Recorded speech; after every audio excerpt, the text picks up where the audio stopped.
Order. Good afternoon and welcome to the Women and Equalities Select Committee.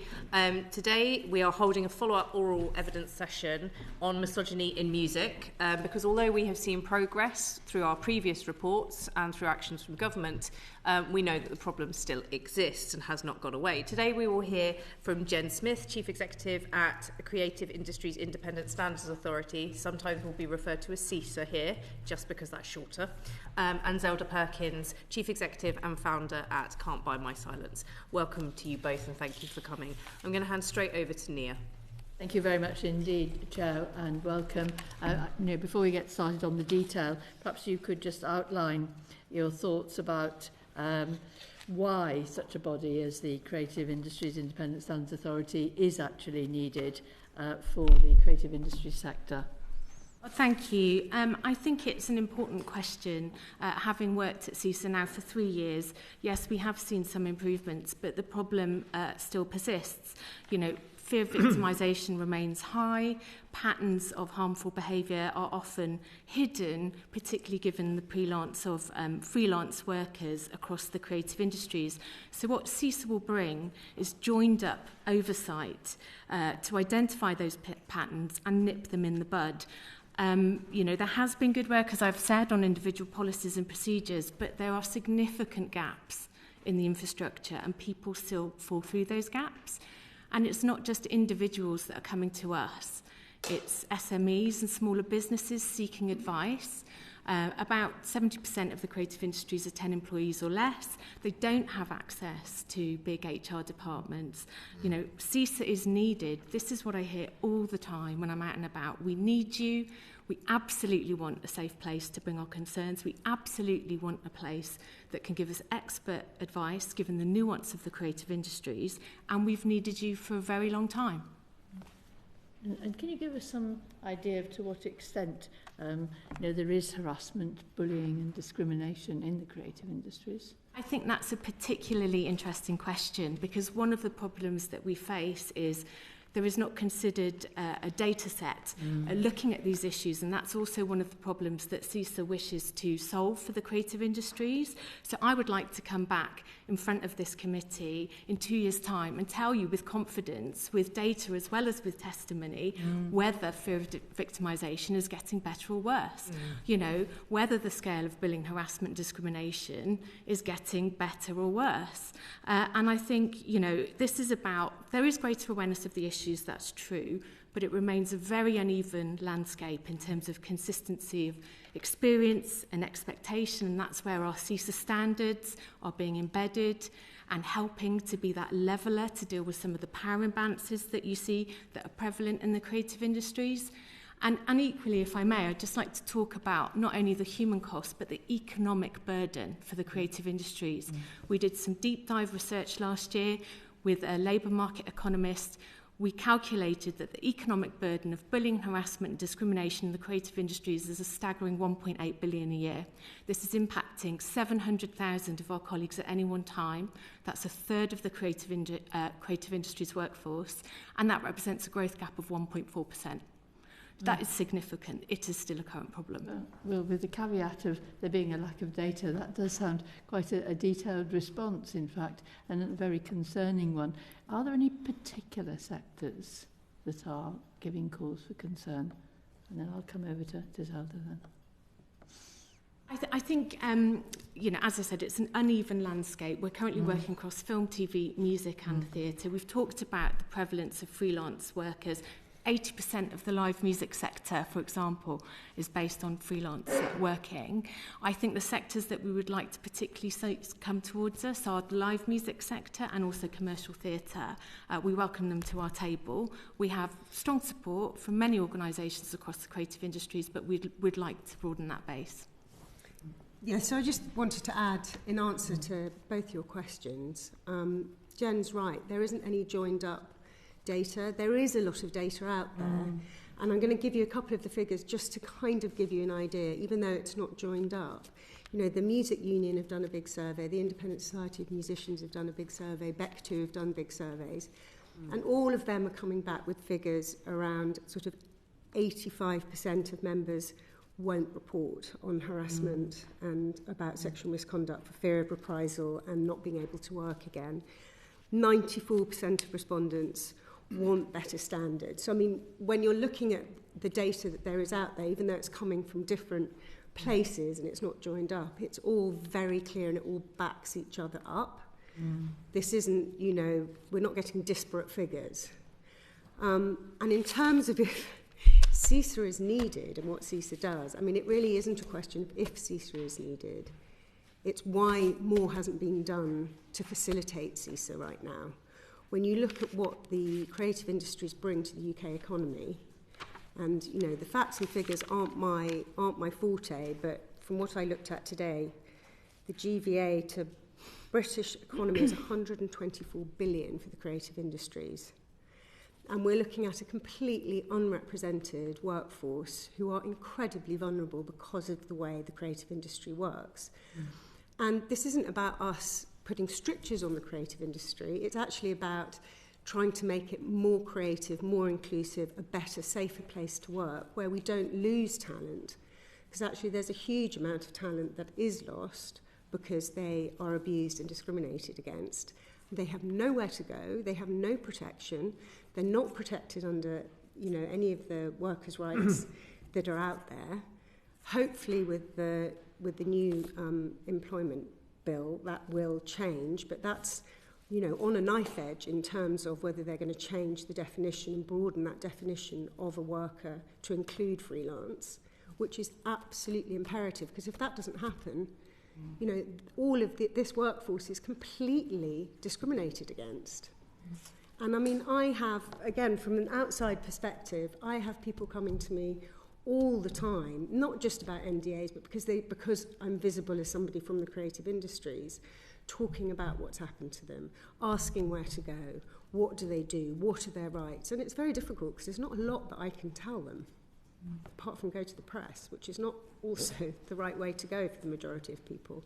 So do I understand from, you know, your opening remarks there that you think that CISA might need to be more powerful? And if so, is there a case for it becoming a statutory body?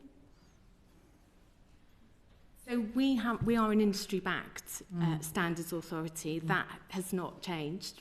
That has been the path that has been chosen by the creative industries leadership who came with this proposition, which we have now built on. What would be most helpful is to have a reserve power on income so that we have stability on income so that we could work more quickly. That's modelled on the very successful registration model that the fundraising regulator have in place. We are shifting as CISA to a registration model from April this year to give absolute clarity around who is supporting CISA and who is committed to the CISA standards. You know, in terms of our accountability, we have put in place what we're calling a standards notice, which is modelled on the Equality and Rights Commission Section 23 notice, which this committee will be familiar with in terms of how it identified systemic failings around prevention of sexual harassment and sexual harassment at McDonald's. Our standards notices are very similar. They are non-binding because we are an industry-backed standards authority, not a statutory regulator, but we can identify patterns of harm, we can flag them, we can set expectations around our standards that we will expect organisations and individuals to respond to breaches of those standards. So we feel that we have the relevant level of accountability at CISA, and we are working commensurate with what the industry wants from us in terms of educative, preventative and accountability within what we're providing. And you need to be made a prescribed body, absolutely, definitely. I know you're moving towards that, but you know, when you look at the legislation around, I mean, either in the Victims and Courts Prisoners Act, in terms of who you can disclose misconduct that might have been hidden in an NDA, and in terms of the Employment Rights Bill, who the prescribed people are very important, because, you know, if CISA aren't prescribed as a body that people can disclose to, then again, you're discriminating against a huge section of the workforce. In terms of a change since the last inquiry, you know, are there any particular changes in the types of the patterns of things that are coming to you, or is it very similar to what you've already brought to the committee?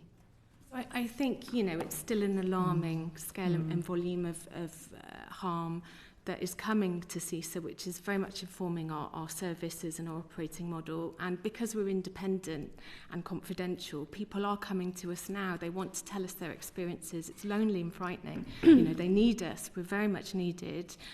We have made great progress in other areas of our development, which I'm happy to update the committee on. We had been looking particularly at music, and I wondered if there'd been any significant improvements at all in the music industry. Well, I don't know. We've still got a long way to go. I would say from the surveys that have taken place between 2019 and then 2022, the numbers are actually going up in terms of, that will be, I think, because people feel more inclined to take part in these surveys. But the surveys are definitely going up in terms of negative numbers around misconduct and being bullied or harassed in the music industry particularly, because that's where there's been the most surveying. And more recently, since our last report? I think it's very interesting in music because there are some sort of unique facets to it that set it apart to screen and theatre. So you don't have a commissioning structure like you do in the screen industries. You don't have the four walls of a theatre.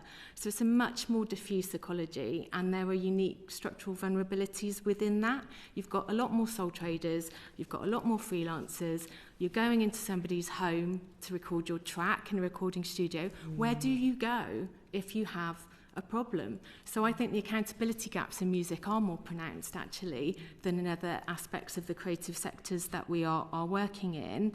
I think I can't overstate the importance of the work of this inquiry into misogyny in music. I'm very grateful to this committee to keeping a laser-like focus on this agenda, because it's a very important springboard for conversations that we are having with the music industry. We are well supported. We do have good champions within the music sector, but I think some of the complexity and the nuance of the sector that I've explained here explains why we're seeing those statistics, and that is why CISA is vital. Is absolutely vital, because we provide that joined out oversight, we provide that accountability, we provide that missing piece of the infrastructure which is particularly pronounced in music. Thank you very much, Nia. I've got two follow-ups before I hand over to Christine. Jen, I just wondered if you wanted to add anything around the need for CISA to be a prescribed person, and what difference that would make for you and your organisation and for the people that come to you for support. Thank you. Thank you, Chair. I think in terms of us giving evidence together, it's a very important symbiotic relationship between Zelda's work and the work of Cannot Buy My Silence and CISA.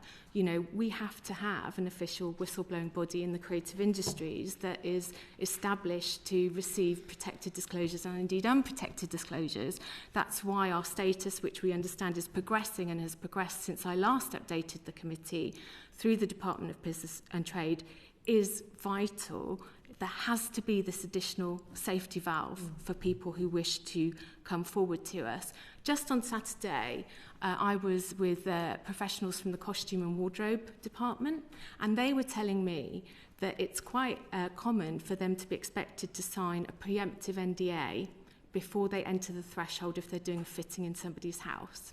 So that's commonplace. So before they've even crossed the threshold, they're silenced in terms of what may happen during the course of that fitting. I was really shocked to hear that, but they were particularly interested in our progress and our status in becoming a prescribed person. I just thought the committee might welcome some of the real-world examples that we hear all the time. What justification would somebody say for that role and for that job and to carry out that? Celebrity privacy. Celebrity privacy. Oh my days. Okay. Thank you. That does help. That is a very clear example, and it happens a lot. Preemptive NDAs happen at most. It's the biggest sector for preemptive NDAs is the creative sector. Young actors who are sent to self-tape for an audition are made to sign NDAs before they do that without any protection from their manager or their agent, and they may be being asked to do inappropriate things on tape, and yet they have no idea of knowing if that was right or not, and then they can't speak about it or ask anybody about it afterwards. Okay, and then the second one, my follow-up question, Zelda, on the Employment Rights Bill, and I know, and we really pushed as well for NDAs to be applicable to self-employed people. This wasn't just for our inquiry in misogyny in music, but we'd heard it in different industries as well, and in female entrepreneurs, amongst female entrepreneurs. When you say the difference, if it was to include workers to freelance, how many and what's the proportion? We did hear in our previous inquiry the percentages of people that are actually freelance within the music industry. But what are we talking about in terms of numbers of workers potentially that could be covered if they include freelancers in the definition of workers in the Employment Rights Bill? I couldn't give you that. That's okay. I couldn't give you that figure, but I mean, one of the things that is really key that this committee understands and goes away with today is how important it is to push on this broadening of the worker definition, because without that, I cannot say how important it is, because you are completely discriminating an entire workforce. And obviously in the music industry, from the percentage figures I know, that 90% of the music industry are freelance. Okay. I mean, that's a huge figure. And for them to be discounted from worker status and worker protections, particularly around sexual misconduct and discrimination, is really shocking. And I think the figure of 94% is true of those who've been discriminated against either for ethnicity or disability, again, in the music industry. So again, it's when you look at the figures, they speak for themselves. Yeah. Thank you. I just wanted to put that at the top. Christine. Thank you. I should mention up front, my family are involved in the creative industries in various different ways. They're good people, though. Jen, first of all, it's been a year since you were last before the committee. You talked a wee bit there, you touched on in your earlier questions about development and how various services are coming along. I wonder if you could give us an update on the progress of since the launch and the development of services. Indeed, thank you. So I think our most notable stride forward has been publishing our CISA standards, which we co-created with the industry and launched in February, which set consistent expectations of behaviour across the piece. Notably, the BBC and ITV now require all commissioned productions to align with the CISA standards, and we're speaking to others about how they can be embedded within awards criteria and procurement contracts. I was also very, very pleased to hear that the Music Managers Forum have embedded our CISA standards in their certification programme, and I was speaking recently to the Chief Executive of Halle Orchestra, who said how powerful the standards have been in terms of them helping, looking at their own policies and procedures, so doing exactly what we want them to do, driving up capability of organisations across the piece. We're working with 12 trailblazing organisations, from the Royal Albert Hall to the BBC, to Sadler's Wells, to Two Cities that make Blue Lights, the very popular TV show, to test our standards in practice so they can be confidently used on the ground. And we have taken independent King's Council advice on our proposed services. And what came back from the King's Council advice was that our proposed services are exemplary and could not be bettered. So I hope that will give confidence to this committee, but also to everybody in the creative industries, from the largest corporation to those individual freelancers, with the rigour, care and expertise that is going into building this organisation. In autumn, there will be a landmark moment for us because for the first time in the creative industries, our workforce will be able to safely and confidentially report patterns of behaviour, of harmful behaviour that previously may have gone unchecked or undetected through our reporting portal, which we believe will be a very powerful circuit breaker alongside the collective good work that is being done to protect our workforce. And from April, as I previously referenced, we'll be moving to a registration model and publishing our 3-year 26-29 strategy. I previously mentioned the economic research that we have done, which had never been done before, but we intend to continue revisiting that and seeing if we can narrow that growth gap of 1.5 4% and reduce that burden of 1.8 billion a year, which is, you know, such a problem for our colleagues across the creative industries who face pressurised budgets and competing demands all the time. And we continue, finally, to be very well governed by a wise and experienced board chaired by Baroness Helena Kennedy. Thank you. So just to drill down into that a bit more, would you say that that service is now fully operational, or are there aspects of the services which are still aspirational? And when do you think you will be in a position where you would be able to say that all your services are fully operational? So in terms of our timeframes, obviously I've indicated that our reporting portal remains the major facet of CISA's progress. That's based on the feedback that we've had from our colleagues across the creative industries. That's what they want us to do first. So that will be embedded by autumn, and we will have a limited advice service with that. From 27-28, we'll be delivering more services, so arbitration, mediation, issuing the standards notices that I spoke about, and then in 28-29, we'll be looking at some limited scope investigations. So we're taking a very measured approach to how our services are delivered. We're managing pace and expectation carefully. We're listening to the needs of the creative sector in terms of how we're sequencing these services. And obviously, one of the issues that I've spoken to this committee about before is about the stability of income, because we are based on a voluntary opt-in model. I've done some rudimentary analysis of about 36 standards authorities across the UK that are backed by industry. All of them, to my knowledge, have some form of protections on income, such as a levy or a reserve power. CISA doesn't. Oh. Okay.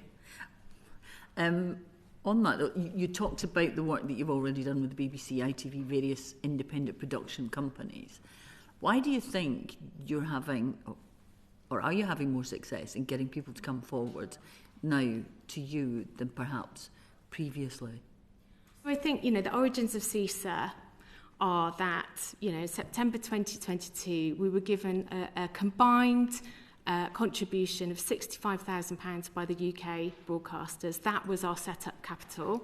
We've gone on to raise just under £2 million. There's no official fundraiser for CISA. It is my responsibility to raise the money. But one of our ongoing conversations with government is that a reserve power would be most welcome, which would bring us in line with our peers in other sectors that are industry-backed standards authority doing this type of work. So obviously we are taking a very sensible, measured approach to switching on our services, because we just don't know the scale of issues that are out there. But that's also tempered with the fact that we do not have protections on income, and that does set us apart. So, you know, we do have to, you know, work hard to ensure that we bring the revenue towards us. Thank you.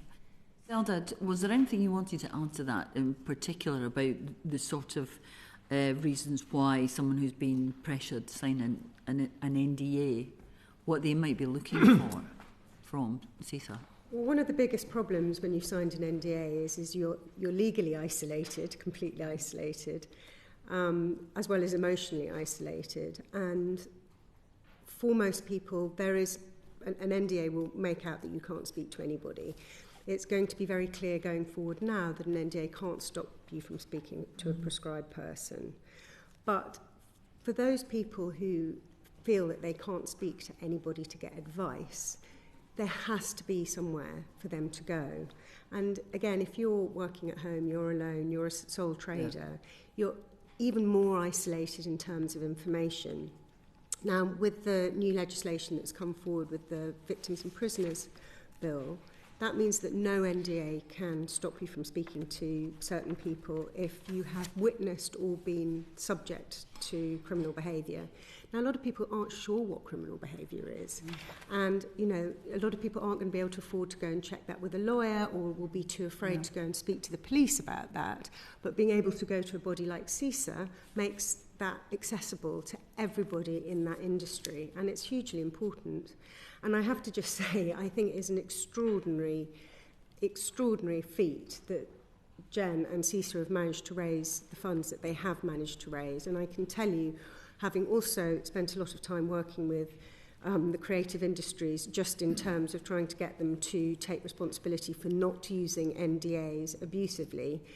They are not easy to get on board. They're used to working in a certain way. Their work is deeply embedded and they don't like the status quo being changed. And the fact that CISA have managed to raise the money they have without really any government help is extraordinary. And I do think that it's incredibly important that there is some government push to compel the industry to take part in CISA. I mean, it just seems really extraordinary that this area is completely unregulated. Thank you. Thank you, Christine.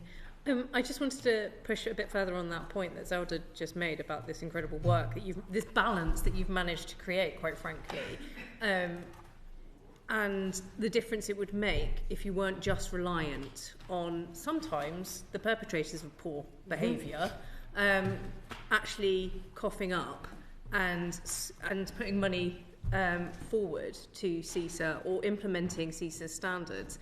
What difference would it make to your work if the government gave you more support in terms of whether it was resources or in terms of standing or position?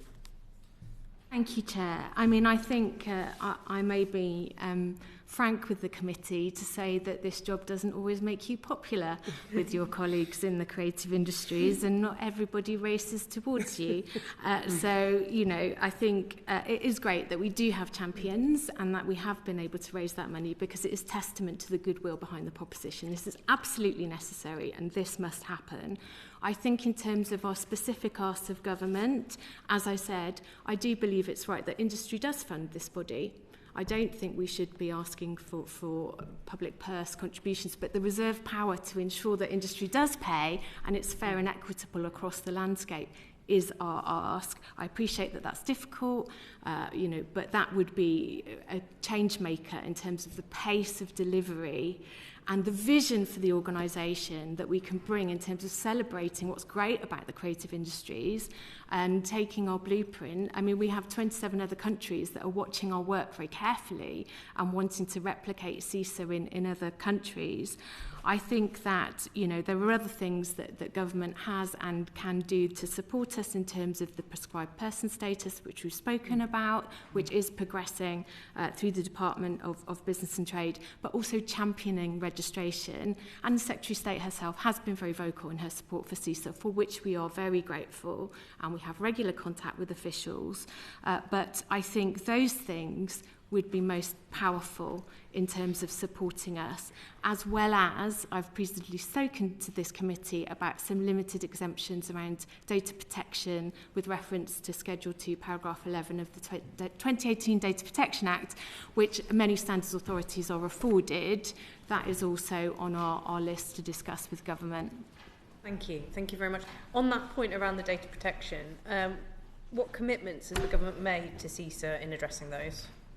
So, we've taken robust legal advice, and privacy and security is at the heart of CISA. So we're entirely compliant with GDPR legislation in this country. We have a very experienced data protection officer. On day one, the first thing I did was to register CISA with the ICO.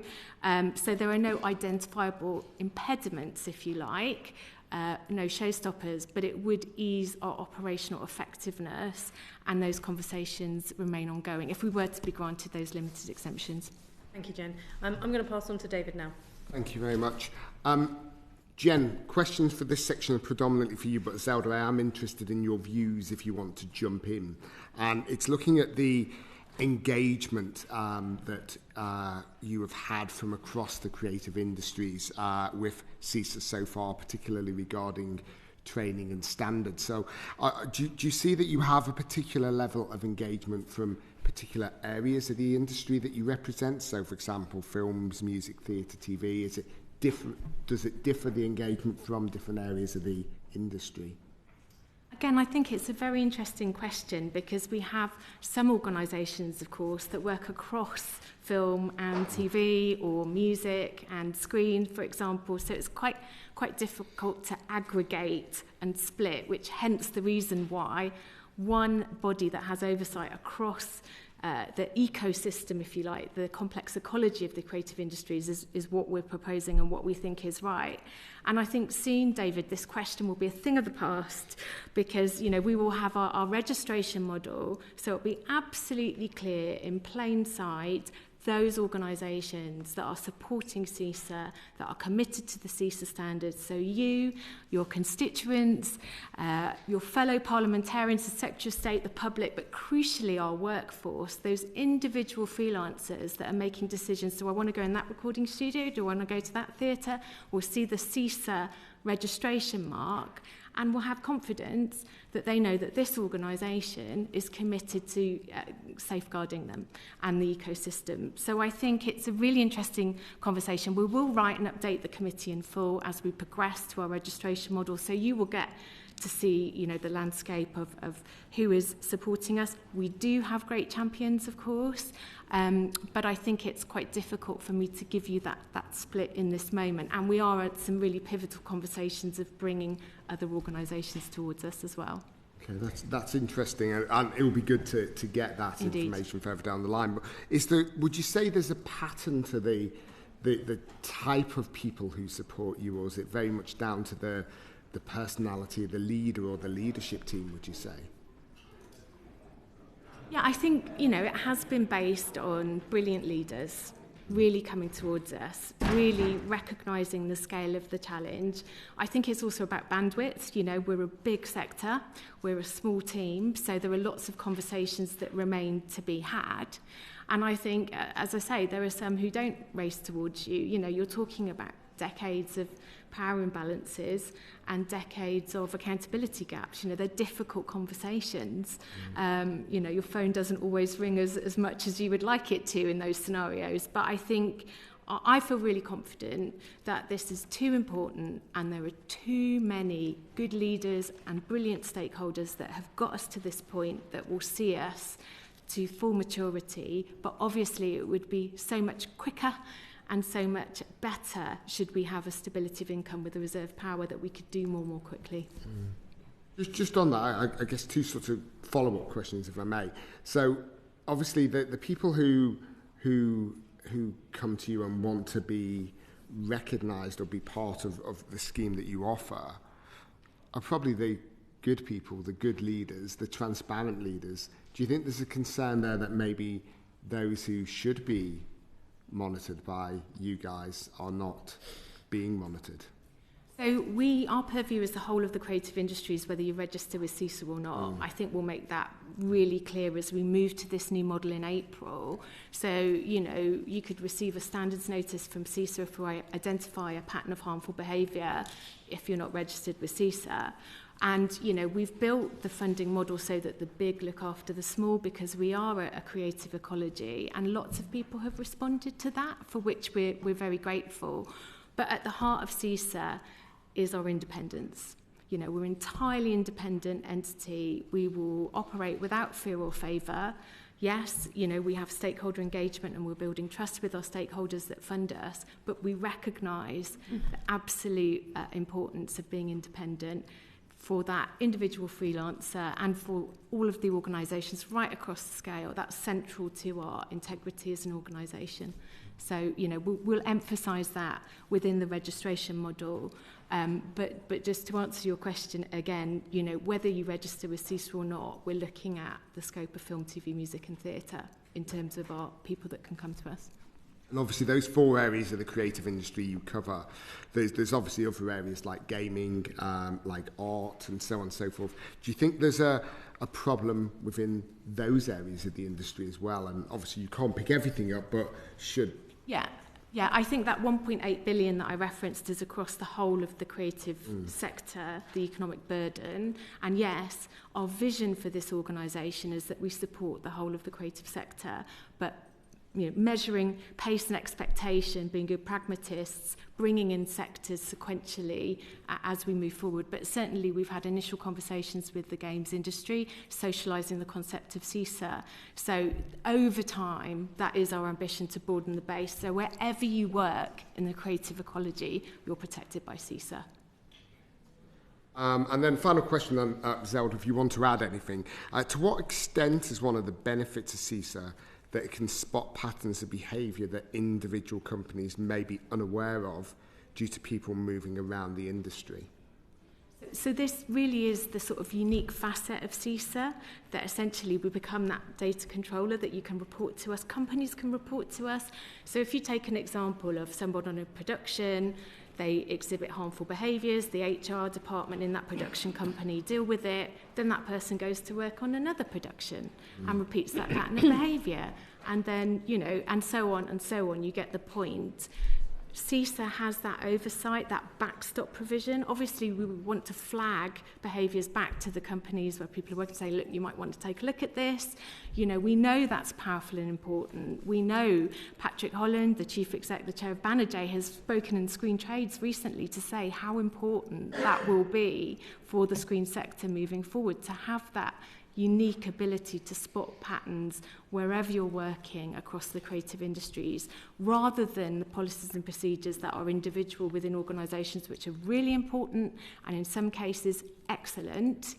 It doesn't work when you have a freelance work community because people fall through the gaps. It's not the joined up oversight that CISA will bring. Thank you. Thank you. Well, no, I mean, I agree with what Jen's saying. I'd probably be a little bit harsher in terms of where I think there have been improvements or not improvements, and I think the music industry is falling way behind the screen industry, and that may be because of a lot of this coming to light from the screen industry and having its sort of big Me Too, Weinstein, whatever moment. And although there have been lots of individuals highlighted in the music industry with their awful behaviour, because the way that the music industry operates, I think it is much harder to adhere to standards, and that's why it's really important that there is this one body. And I mean, also one of the things I see all the time is repeat offenders. And particularly on productions, as you say, people move around quickly, and there may be policy in place, but on a production that is only a couple of months, there isn't time for policy and process to take place, and people have moved, and also it's a very small workforce who don't want their reputation tarnished, or certainly, you know, the more vulnerable workers don't want their reputations tarnished. I just wanted to also add, from my very good Alpern background, I got the figure that you were looking for in terms of the number of the workforce. We're looking at 1 million self-employed in the creative industries, and in the music industry, that's over 200,000 people. So that's just a figure to add. Can I just ask Yeah, one more for it, question, David. please, Joe, just to finish it. It's quite interesting, but both of you have referred to, obviously this inquiry is very much around misogyny in music, but both of you have referred to other areas where people may be targeted with NDAs and the like, where there may be a level of abuse. And I think of young actors, the profession I originally trained in, and I know then there was a level of interesting behaviours at certain auditions. Are there areas we should be looking at that beyond the music industry? You mentioned costume designers as well. Again, came as quite a surprise to me. So are there any other areas where we should be having concerns and maybe looking deeper? I think that's a great opportunity for us to give us some considered thought, actually, and respond to the committee in writing. You know, obviously we have a lot of testimony in terms of specific areas that I've shone a light on today, like the costume and wardrobe professionals that I spoke to this weekend. So if we may give that some thought and come back to you with some suggestions of other areas that we think, you know, you may be very interested to consider as a committee. Thank you. Thank you, David. And I think that does highlight your first point around one of the this huge industry that's completely unrepresented, and we do not hear from many of the workers within it, and why it is so important that we do hear this. So thank you. I look forward to that considered response, because it may well inform future work as well. So thank you. Thank you, David. Kim.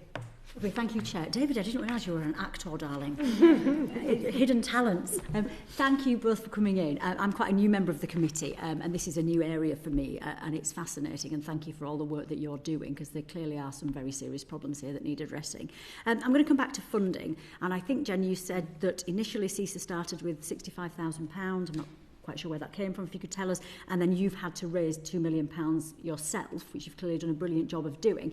You also said that you're a very small team, so how many people are employed by CISA? And from that money that you've had, how much more do you need so that you are on a sustainable footing and you can provide the services that you need to? Sure. The £65,000 was a combined contribution from the UK broadcasters. So that was our startup capital to go and build the vision for CISA, take it from a concept on a page to the entity that it is now. The contribution, which is just shy of 2 million, has come from across film, TV, music and theatre. So that's been a combined contribution since September 2022 to where we are now. Just in terms of our projected growth and our strategic business plan, this will all be in the public domain from April 2026 alongside our registration model. We are a team of 6. We intend to manage our growth, and obviously we're going to be scaling up according to the volume of what comes to us. It's quite difficult to know whether year 2 may be busier than year 1 in terms of people coming forwards once they've seen CISA operate for a while. But we have projections around moving from perhaps 6 staff in 26-27 up to 12 in 27-28, and then perhaps between 21 and 24 in 28-29, and focusing on that responsive service of dealing with people's concerns and building up that capability in-house. So that's where the resource will be centred. Brilliant, lovely, thank you. And you seem to be quite clear that you do think that CISA should be funded by the sector, by the industry, rather than from the government. Well, I think this is where we are now. I mean, obviously, we've had conversations with DCMS for some time about the value and the importance of CISA. You know, we're in the sector plan, we're part of the industrial strategy, we're in the BBC Green Paper, on charter renewal. We are progressing as a prescribed person. So, we have had that support from government in terms of being embedded in that way. But I think, at the top end of the creative industries, we are a wealthy industry. And there is the capability of our industry to support this entity. And indeed, we feel that we can drive real value to the sector in terms of expert advice, in terms of retaining talent, in terms of reducing that economic burden that I have spoken to. So I think it is right that industry do pay, but we have put in a fair structure so that the big look after the small. So that's what we are anticipating, very fair bandings, so that the larger corporations are looking after those coming up through the ranks of the industry. Yeah. Brilliant, that's great, thank you. And so in terms of that then, which key organisations have supported CISA with funding? And at the risk of making you a little bit less popular than you already said you might be, which areas of the industry do you think have been more reluctant to do so?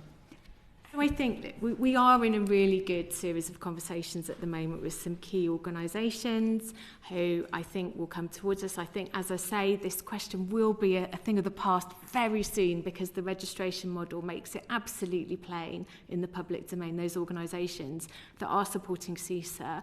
But I think it is right to say we've been very much championed from the early stages by the BBC, and expressing my thanks to the outgoing Director General Tim Davey for his support for CISA from our early origins, without which it was a very important moment of leadership in terms of bringing others with us. We have great range of support across the UK, the Royal Exchange up in Manchester, the Edinburgh Fringe, the Wales Millennium Centre. It's a really good mix of great organisations across the UK who've come behind CISA, for which we're very grateful. But the areas, as I mentioned, where we'd like to have more engagement would be the live music sector and also commercial theatre. Yeah, and then thinking specifically about the music sector, what sort of concrete commitments have you got from the music sector itself? And is that more than, people just saying, oh yes, we're keen to support you? Has it actually translated into money and something in real terms? Yeah, it has. Yeah, we have been well supported by the music sector financially. So, for example, all the bodies that are part of the UK Music Board have committed to CISA. You know, that's a big board, that's a lot of organisations. So I think, yes, we are supported also by the BPI, but I think, you know, as I say, it's really in live now, those larger entities that we'd like to have the conversation, socialise the concept of CISA, particularly given the statistic that I gave to the committee that 80% of workers in that particular subsector of music are freelance. And Zelda, you might be able to answer this one. So, I mean, the industry called for the creation of CISA, and as you've said there, there's clearly a huge amount of support for it. But why do you think some bodies might have been reluctant to come forward with funding? And is there any distinction between the UK and overseas companies in terms of that willingness to provide funding? I can't answer in terms of the overseas and UK, but I mean, in terms of why some bodies are reluctant to come forward, we're looking at an industry that has always worked kind of off the books, and you know, we are upsetting the status quo, and whenever you upset the status quo there is always resistance, and that doesn't mean that everybody's devious and terrible, but it makes them very uncomfortable because they're going to have to change their working practices, they're going to have to take responsibility and accountability, and you know, as we know in every sector, that's not an easy thing to do. And I think, you know, the creative industries have always prided themselves in being a bit more bohemian and maverick. But unfortunately, that translates, and we can see that when we look at the workforce within the creative industry. It's a much more vulnerable workforce, and it's a workforce where a lot of those lines are more blurred. And I think that's why it's even more important that there is somewhere safe to come to, that freelance gap is got rid of, and that, you know, those people are treated with the same protections that all the other workers. And it's time that the big cats and the small cats in the creative industry took some responsibility. You know, they've lived unregulated so far, so they're not going to be running towards it. And some of them are taking responsibility, and some of them are just dragging their feet. The thing is if there's the more, you know, as Jen says, the idea is socialised, the more people will step in, and of course in another 10 years nobody will believe that CISA didn't exist and there wasn't some form of safety net. Yeah, so it's that cultural change. That's really helpful. And Jen, just to finish, anything from you on that distinction between UK and overseas companies in terms of their willingness to provide funding? Well, I think, you know, when you are speaking to larger entities that are based abroad or in the States, they're slightly one step removed. So it is a slightly different dialogue, and it is a slightly longer conversation. That said, you know, we do have a major list of international companies that are supporting CISA. So, you know, it hasn't been, it's not a universal case that it's always harder. But it is, I think, something that, you know, we want to celebrate the uniqueness of making creative content in the UK. We want CISA to continue to be a really important element of why the creative industries in the UK are so valued or so prized globally. So we think, you know, we're a real asset internationally in terms of some of the conversations that I mentioned with the other territories that are taking an interest in the work that we're doing. That's brilliant. Thank you very much. Thanks, Kim.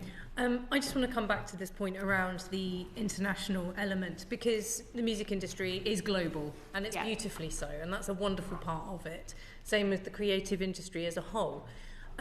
But we don't live in a bubble, and we have seen tech companies change their policies as a result of Donald Trump and his anti-kind of EDI, DEI, woke agenda that he so hates and despises. Why anybody would despise equality is beyond me, but that's, for another session. Have you seen a change or shift, particularly on big companies based in the US, and their attitude to CISA? Well, I think, you know, inclusion is absolutely proudly at the heart of CISA. Inclusive workspaces is one of our CISA standards. I think these conversations are longer. I think they are more difficult. I think we are one step removed, as I say. But, you know, we we are very proud of the inclusivity that is embedded within CISA, and that isn't going to change. And I think, you know, reputationally, as you have great leaders, like I've mentioned, the BBC coming towards CISA, others will want to follow.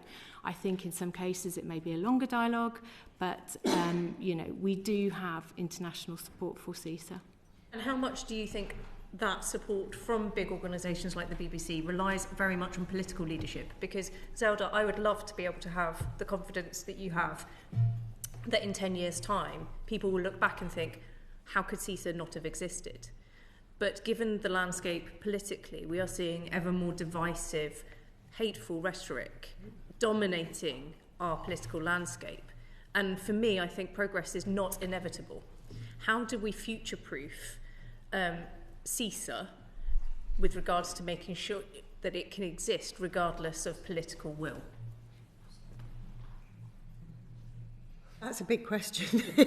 I mean, you know, I have to have that confidence because I that's the only way that, you know, I've managed to affect any change, by just believing that in the end right will come out. I mean, in answer to your initial question about are we seeing a difference because of what's happening around DEI in the States, I have seen that difference, and it's been terrifying, and actually it's what really put the fire under me to become sort of super rabidly aggressive on the Employment Rights Bill.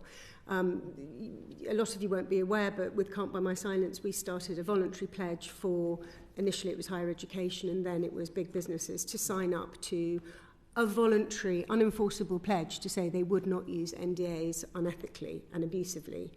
And obviously my connections are myriad in the creative sector, so I went to a lot of, you know, big CEOs in the creative sector first, and it was fascinating because they all agreed with the concept, but none of them were able to sign our voluntary unenforceable pledge.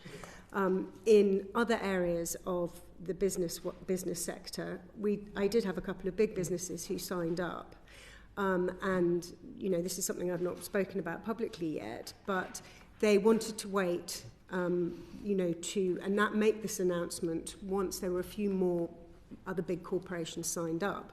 However, that then stalled when Trump came back in, because they were being audited internationally by their US counterparts and risk assessed around their DEI or EDI policies. So although they didn't step back from signing the pledge, they didn't want to speak about it publicly because they didn't want to put themselves at risk with their US counterparts.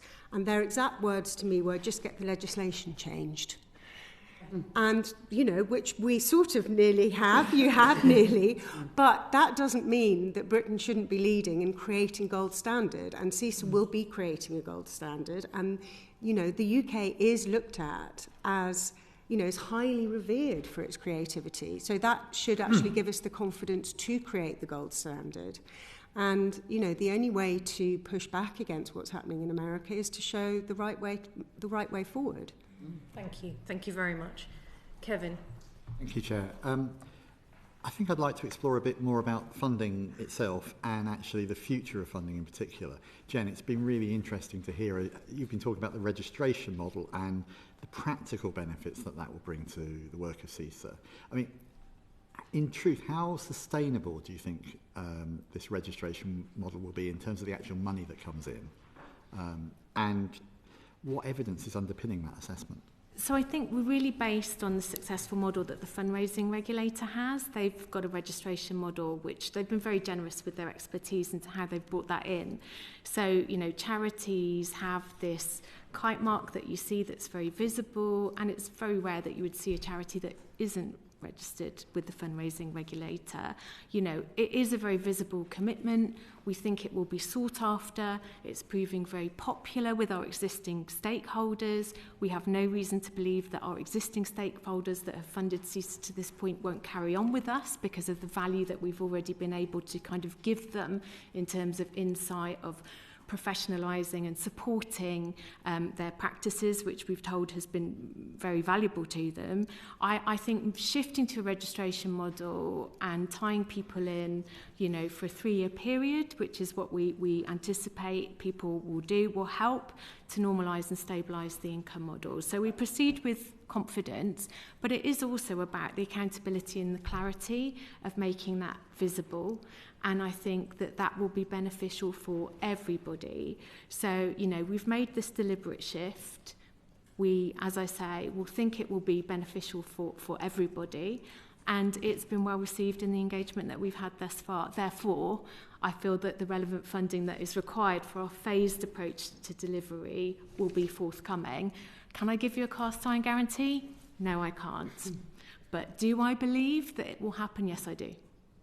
And with this shift to it being much more transparent and obvious and public who's actually providing money to CISA, how are you going to ensure that that doesn't either compromise your independence or is seen to compromise your independence? I think, again, it's a very important point, and, you know, independence is central to the trust and confidence that people have in CISA. But again, we emulate models of standards authorities that work in other sectors, you know, that navigate this trusted candour with their stakeholders and engagement that they have with stakeholders, and they're trusted as an independent entity from those individual freelancers. So it's absolutely possible to sit in that space and drive that balance. So, you know, it's not a rubber stamp, it's not a kind of an accreditation of anybody's practices, it's a kite mark to show that you're committed to the standards. Zelda, what's your perspective on that from slightly to one side? In terms of independence, well, I think the structure that CISA are putting in protects that. I mean, that's not something that concerns me, and actually I think it's really important that the industry are at the root of the funding. They have to be engaged, they have to be fully engaged. It's not backed by anything, any sort of statutory backstop. I mean, do you think actually we need to progress to that, having your position in terms of funding backed, I can't even say the word now, which is unfortunate for a parliamentarian, but by a statutory backstop anyway? Do you think we need that level of legal support? So I think just to sort of reinforce what would be really welcome from government, obviously our prescribed person status is progressing to ensure that CISA becomes an official whistleblower for the creative industries. That reserve power to protect our income, which would be in the form of a statutory instrument, again, would be most welcome. And that would be a long-term aspiration for us. And indeed, again, just the limited exemptions around data protection that I have referenced that we've previously discussed with government. But those are the provisions that we think would really enable us to move quicker, that would be welcome. But as Zelda says, and I have said, you know, we believe this is right in terms of being an industry-funded, industry-backed standards authority. Do you think that would help with maybe government commitments to ensuring that you had sustainable funding? Is that something that you'd like to see? Yeah, I think the reserve power would certainly be the basis for that. So our registration model would stay. It would just provide the necessary backstop, as you reference, in terms of ensuring that industry did pay in a fair and equitable way. Then the counter to this is what happens if your funding does come under threat, or if it isn't successful in terms of securing sustainable funding for the future. I mean, what would be the implications to people in the industry if you didn't have a sustainable funding model, if this didn't work and then somehow the money dried up for CISA? Well, as I've previously said in my evidence to this committee, that would be a great shame, you know, because the need is so clear. You know, the concerns that come to me are so serious. You know, it would be an own goal, I think, and I don't think the industry would allow that to happen because, you know, the point is proven. We're an essential part of the ecosystem. We're absolutely necessary. Yes, we're making provisions to normalise and stabilise our income. Yes, if we were afforded additional help with that from government, that would be great. But as I say, we proceed with confidence because this is too important. This is absolutely fundamental to the creative industries and the success of the creative industries in the UK, of which we are proud to be a part. And it would just show a complete abandonment of the freelance industry. I mean, I think it's quite clear the damage that not having CISA there and funded would cause. You know, again, it would back up the narrative about, you know, it being futile, speaking up about abuse. It's across the board. It's not just a sector thing, I think, really. in terms of doing the right thing. I mean, have you looked at sort of even wider impacts in terms of things like the government's commitment to halve violence against women and girls, and public health impacts as well of some of the work that you're doing? Have you looked and modelled at what CISA's role is in that? Yeah, very interestingly, I was asked to speak at a public health conference just yesterday in terms of, CISA's work and so on. So, the wider benefits and interest in the work that we're doing. But I do think, the work that we're doing could be a really essential component of the government's commitment to prevention of violence against women and girls. I really do believe that. I spoke recently with Jess Phillips about our progress, just informally to tell her about the work that we are doing. And I think that we could provide an essential circuit breaker for women and girls in our industry that have experienced harm for too long. That actually was a question I was about to ask as a follow-on from that, is actually, and has anyone from the government or from civil service approached you about that and spoken? I mean, what was the response? Well, I've spoken informally because Jess Phillips has been a long-time supporter of CISA and our work and recognises, I think, that the value of it. I think there are further discussions to be had on this basis, but yeah, we have a role to play. And I think statistically women are more vulnerable actually in the creative industries, just because of the nature of the business. I mean, you've been to drama school. You spend a couple of years learning to remove all your boundaries, and then you have to go out there and work out which boundaries you have to uphold, and people are always pushing against those boundaries. And women are much more vulnerable in the creative industries than any other industry, and certainly statistically for me it's pretty much 95% female complainants who come to me from the creative industries. Thank you, that's really interesting. I mean, I take David's point on, I think many men have experienced the creepy men's guy as well. They do. Hands-on, but I think just the it's way really that the interesting what industry you're saying, works, we understand the terms casting couch, etc., and they're there for a reason. And it's a much more highly sexualised sector, and we just have to face that. It is, and women are expected to behave in certain ways, as are men, but women are more vulnerable. Thank you, Kevin. Rachel. Thank you, Chair, and thank you to both of you for being here. I've sort of spoken about NDAs on numerous occasions, and I think I questioned witnesses at the last inquiry session. I think we've already touched on how prevalent they are in the industry, and how the government's ban on NDAs potentially doesn't go far enough. So I wanted to ask you, Zelda, what particularly do you want to see in the government's secondary legislation around NDAs? Thank you for asking, because we're at a very, very key moment, and one that I'm very nervous about, I have to say. The government has made great commitment in ambition of how it will look, but the reality of that, once businesses and stakeholders start lobbying, is going to be different, I believe. What we're asking for is that NDAs can only be, or confidentiality can only be victim-led. So that if a victim would like confidentiality around their settlement, they can ask for it, but an employer should not be able to request or suggest it. And that's really, really key. The other biggest point is that it does cover the freelance workers, and that's what's most relevant to this. And the government will be launching a consultation into the kind of victim-led form of confidentiality fairly soon, and it'll be interesting to see what the response is to that.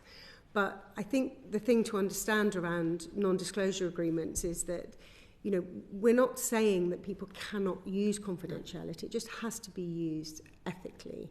You have to have proper independent legal advice. You have to understand the consequences of being silenced.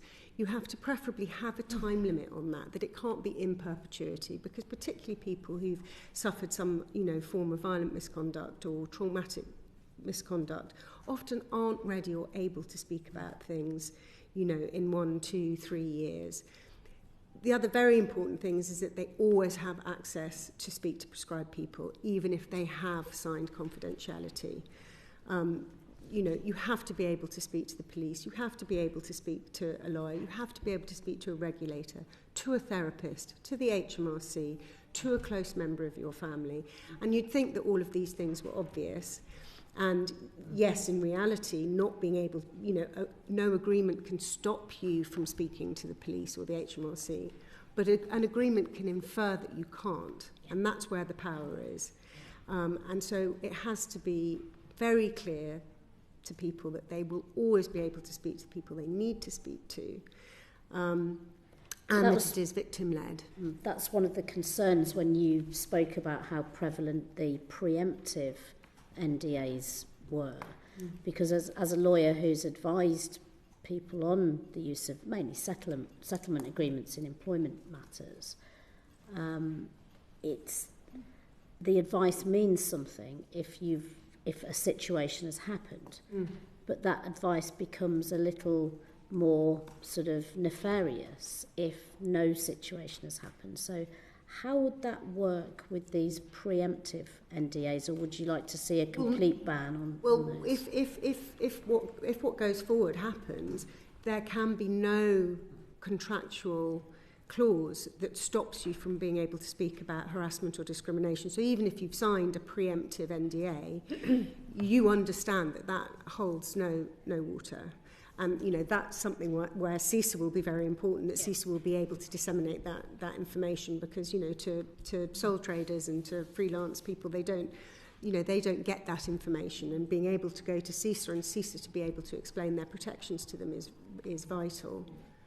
And do you think there'll be some people who still don't understand that, and there'll still be this sort of use of agreements that wouldn't hold water?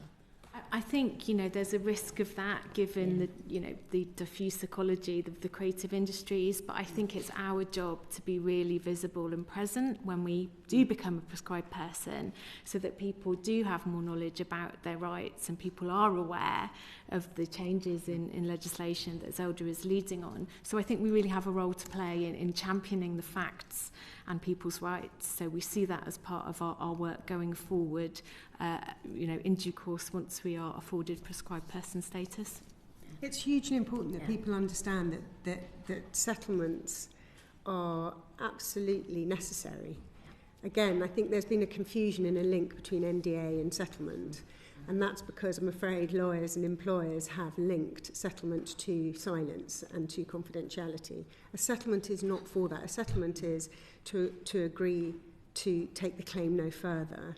And if you take away that connection between silence and settlement and money, that makes actually the settlement process much faster. And the more places where people can get that information very clearly, the better. Do you think there will be ways of circumventing what's in the law? Well, at the moment there are ways of getting around it in lots of different ways, and I mean one of the ways is that people don't label confidentiality as an NDA. You know, I think there's a lot of public awareness around NDAs now, but any confidentiality clause basically is an NDA.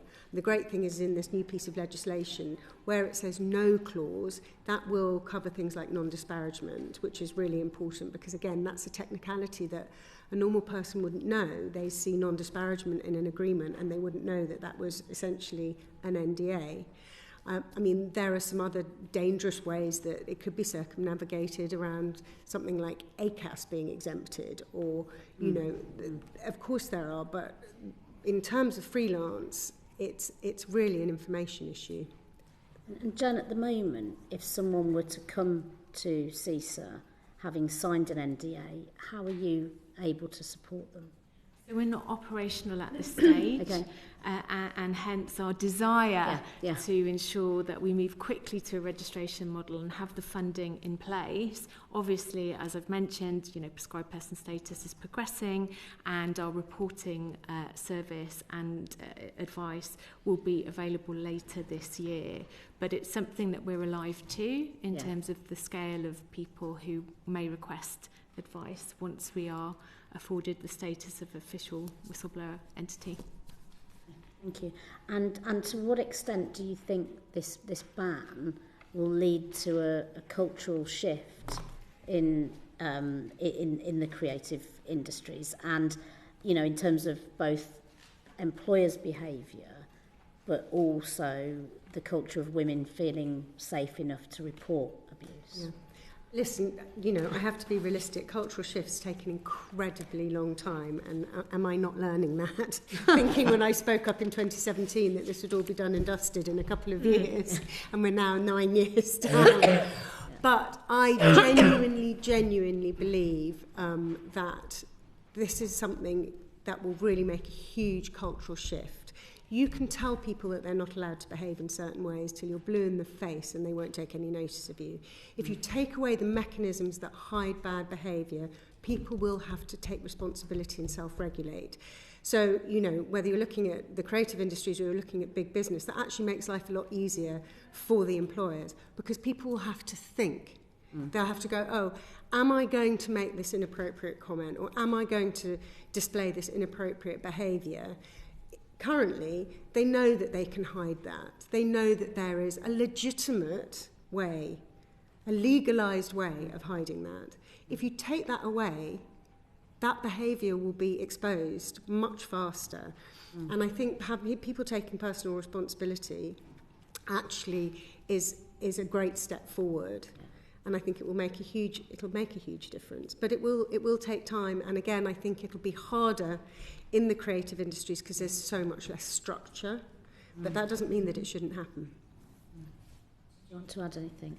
No, I think I would just say also the presence of an independent body once we are fully operational, you know, the fact that we have that joined up oversight across different sectors will also be a deterrent value, and people will think twice. You know, people get to hide in some of the cul-de-sacs or the vagaries of the creative industries, and I think we will also have a really important role to play by virtue of our existence alone.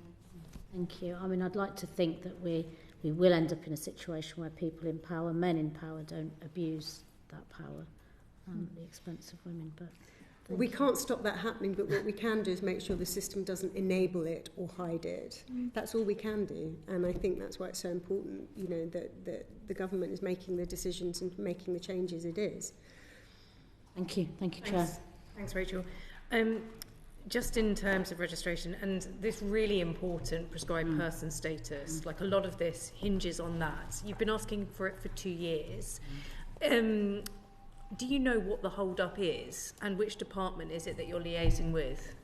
So we are liaising with the Department of Business and Trade. Okay. We are supported by colleagues at DCMS. We do understand there have been advancements now in the progress of our application. So we'll keep the committee updated, and thank you for your commitment and your interest in our progress. That's great, thank you. I mean, it just helps us within our committee and our recommendations to hopefully push for what you need and what people within the industry need as well. So thank you very much, both of you, for coming today. Thanks for having us. And for all the work that you are doing. Thank you. That brings this session to a close. Order. Thank you. Thank you. Thank you.